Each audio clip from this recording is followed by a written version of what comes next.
দেশব্যাপী টাইফয়েড টিকার ক্যাম্পেইনের শুভ উদ্বোধন হচ্ছে। 9 মাস থেকে 15 বছর বয়স্ক পর্যন্ত সকল শিশুদেরকে এই টাইফয়েড টিকার 1 ডোজ টিকা দেওয়া হবে। এই টাইফয়েড টিকা দেওয়ার পরে যে সালমোনেলা টাইফি নামক একটা মরণব্যাধি, যে টাইফয়েড জ্বর, এর থেকে আমরা প্রতিক্রিয়া পাবো।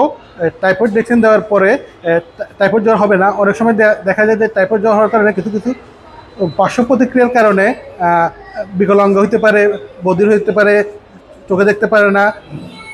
আমরা এইসব পার্শ্ব প্রতিক্রিয়া প্রতিরোধ করতে পারবো টাইফয়েড টিকার মাধ্যমে। টাইফয়েড টিকা দিলে যে তার হার্ড ইমিউনিটি গঠন হবে, যে 9 মাস থেকে 15 বছর বয়স্ক পর্যন্ত, এর যে উপকার আমরা যারা বয়স্ক আছি আমরা ভোগ করবো। কমিউনিটিতে একটা হার্ড ইমিউনিটির কারণে এই টিকার কারণে টাইফয়েড রোগটা অনেকাংশে কমে যাবে। এই টাইফয়েড টিকা বাচ্চাদের আমরা যেরকম ইপিআই শিডিউলে যে টিকা দিই, এরকমই পার্শ্ব প্রতিক্রিয়া সামান্য জ্বর, জায়গাটা লালচে হতে পারে। এছাড়া অন্য কোনো সিরিয়াস সাইড ইফেক্ট সাধারণত হয় না।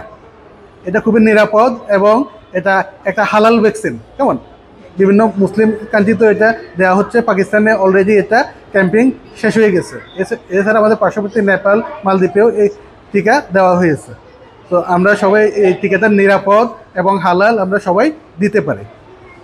অনলাইন রেজিস্ট্রেশন করতে গেলে হয়তো আমাদের যে নিজস্ব যে টিকা কেন্দ্রে এটা শো না করলে আমরা পার্শ্ববর্তী টিকা কেন্দ্রে রেজিস্ট্রেশন করলে আমরা টিকা দিতে পারবো। পার্শ্ববর্তী সেন্টারে আমরা পার্শ্ববর্তী সেন্টারে দেওয়া যাবে।